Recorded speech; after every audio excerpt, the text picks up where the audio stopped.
I need somebody in sales. Come on, give me one. Who dares to? Yes. Come on forward. You're the tallest. Okay, so remember, as I said through this morning, I felt like, we are in sales, doing something. Now I want to engage you. You have a page, you have the notebook of Totango. Can you please tear one page out of that? Make a little bubble. Make a little thing. Preferably not one with notes. Okay. This is your shot. You can boo me, you can throw me. I'm a 15-year veteran of sales. If I don't sell it, you don't get to install it. Come on, throw it. If you want to throw it. If you don't like what we do in sales, throw that ball at us. Come on. Throw it, puppy. Somebody, there you go. Thank you. I tell you, closing is the #1 thing. That's how we make the company happen. Is that true? Come on, keep throwing. That's not the reason why things are happening. Okay, thank you, guys.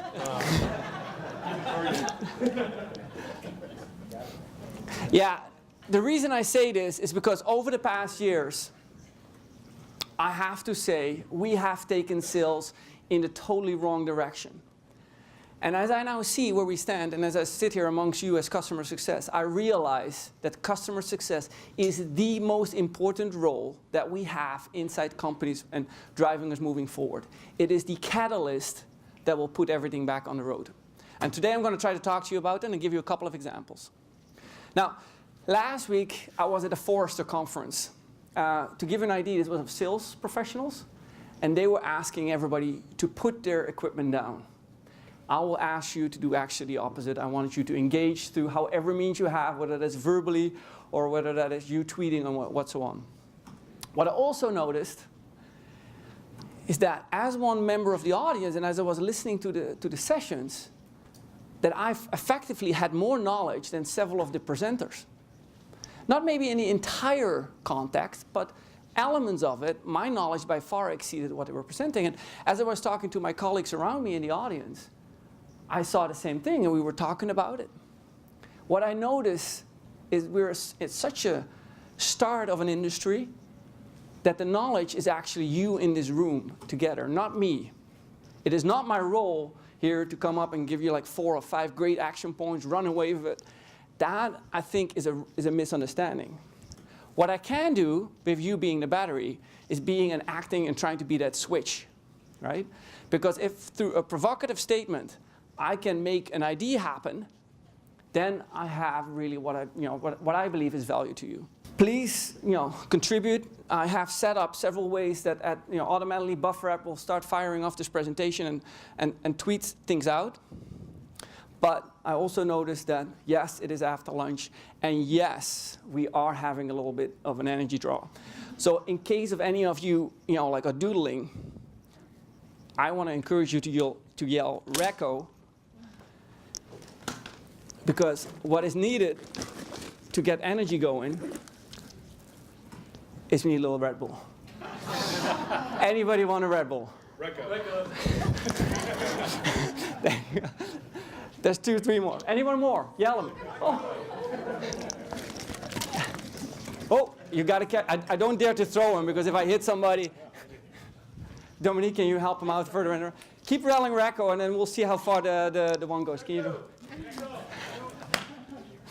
Okay, so now we have a little, having said all this, and with thanks to Atri for his presentation, I want to talk to you about customer success, what I believe the most pivotal role and function. As I step through this presentation, I want you to realize that the way how I look at customer success is as if it is a unique selling point.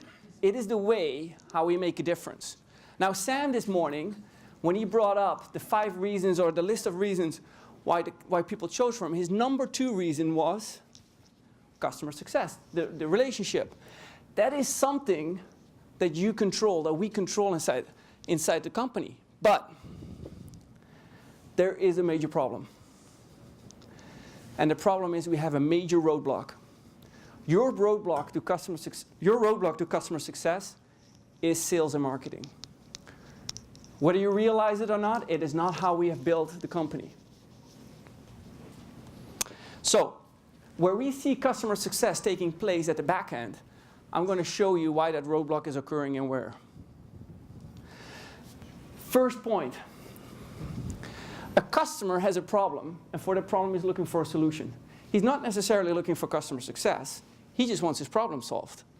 He's not necessarily looking for a great sales guy. He wants his problem solved.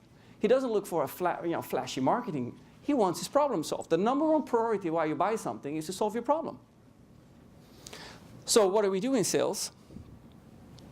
We have a highly out of balance situation. On one hand, I have the buyer, who, if he buys the wrong solution, can face serious consequences. In today's competitive environment, you could get fired for buying the wrong solution. Now, I'm in a job where I sell sometimes $100,000 to $1 million deals. That is a significant consequence. If you're buying the wrong solution, you get fired. On the other hand, what do? We reward salespeople. We say like, yeah, go, go, go. We ask them to even sell ice to Eskimos. That is how we rate how good you are. You can sell ice to Eskimos? I want you. Well, that balance is completely out of whack. Now social media is coming into the picture, and giving that client that visibility, or giving him that voice in order to voice that opinion about how his experience was. The out of whack, the consequence for making the wrong decision, for the consequence for selling the wrong thing, has to be equalized. Now the best way of doing that is to hold sales accountable for customer success.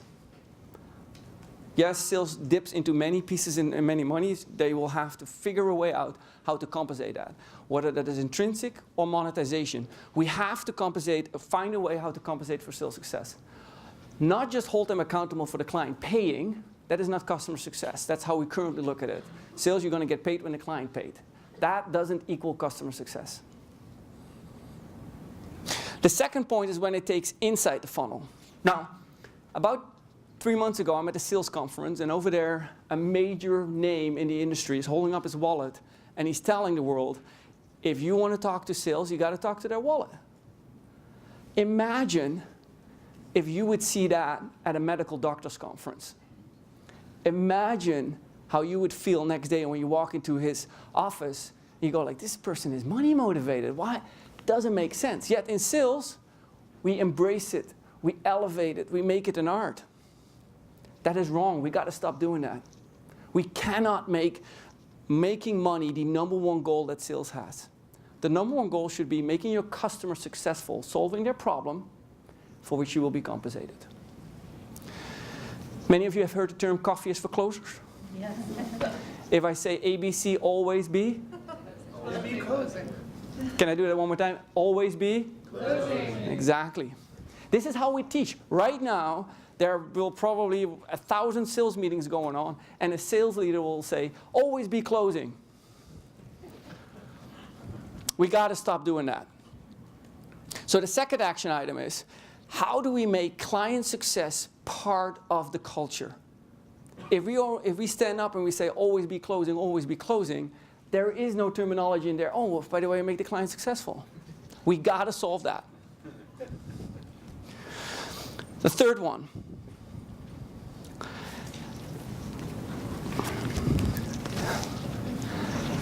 We do this all the time. If you would do it anywhere else in the world, in any other profession, you would be sued. In sales, it's an art. You are rated, you are elevated, you're idolized if you are able to sell a customer something without them ever identifying the problem. Just imagine if a customer chips, if a doctor chips off your limb and say like, well, actually it wasn't, you had a headache, totally wrong, sorry, right? We cannot keep doing that. We gotta stop enabling our sales force in doing so. Now, there's a tool for that. And like most deals per today, for those of you who are in sales or those of you who are familiar with sales, do you know what the top 3 qualifiers for a deal are to make a deal qualify? What is the number one thing to make a deal qualified? Money. Budget. What's the number 2 deal? Timing. What's the third one? Method. Method. Compelling event is the one I'm looking for. Right? These are the top 3 ones. Anybody? Is there a problem diagnosis in there? Like, were you actually looking for something? We gotta implement that. We gotta tell if we want to make customer success successful, sales is gotta have a qualification procedure that says the client has a problem, it fits within what we do, and we should try to fix it. If you don't do that, then you end up being, sitting at the back end in the problem zone. Fourth step, I'm going into marketing territory. We're now in the funnel. We're in the awareness part of the business. What we do as companies, the culture that we have built, particularly here in the Bay Area, maybe even more so than others, is that we look for customers who want to buy our products. We're not looking for building products because of our customers or solutions.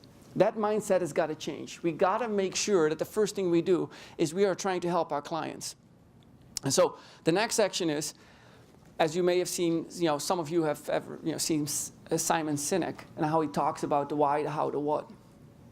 When we look at that, when a client goes to your website, he doesn't even know, for many companies, what the heck does that company do? What problem do they solve? Well, per today, most clients are very capable of self-qualifying. They don't need, like an inside sales organization, lead gen, demand gen, and so on. Look, if I find a product that I want, all I want is, can somebody simply tell me on the 16 pages on the website, what do you do? Why can there not be a simple 60 to 90, why we do it, how we do it, and what we do? Prezi is a great tool for that. I'm demonstrating it around here. It's a tool because it delivers a form of authenticity more than that high fancy, super slick, high-def camera flying over the Bay Bridge, shooting the lights, kind of. That is not what customers are looking for. Just give me simple why, how, what. Lastly, and the fifth point.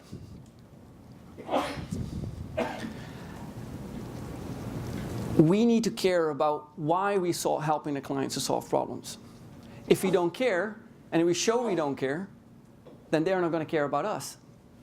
If we have a culture of, I'm building great products and I want to sell this to you, regardless of what you have, then we're not showing that we care about clients. This morning you heard a lot of sessions, a lot of talk. It's like the real leads are coming from us being successful. But first, before a client ever notices you got to show you care. Let me give an example. I'm a pretty decent person on LinkedIn, and I look up and I give people training on how they do their LinkedIn profile. Let's say I look up, a couple of weeks ago I give a training, and here's this #1 salesperson from this particular company. Very engaging. I put him on a chair, I bring up his LinkedIn profile. He's telling me his story. What does he have on his profile? Exceeded quota 120%, won for like 15 deals, this, that, and the other, stats, President Club for the past 6 years.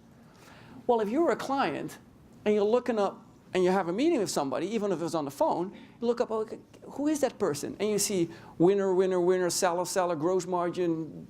You go like, he doesn't care about me. Why should I care about him? Let me give an example. This is a person who I help with. And I don't know if you guys can folks read it, but Tina here brings a pitch. And it starts already. I'm not the head of sales of so-and-so. I'm doing this to help my customers.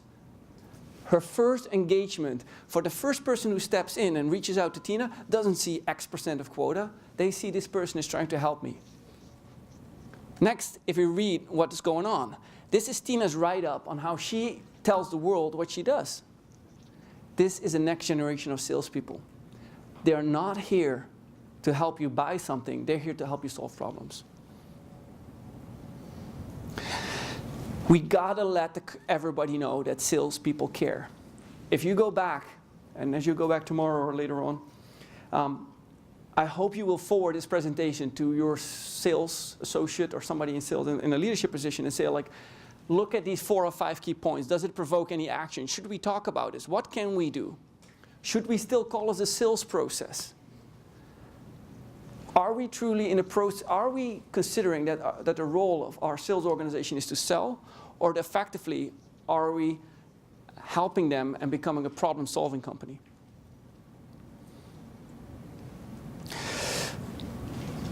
Again, ABC, always be. May I ask one thing? May I ask that we simply start by one simple thing? We stop saying always be closing, and we start saying always be curious.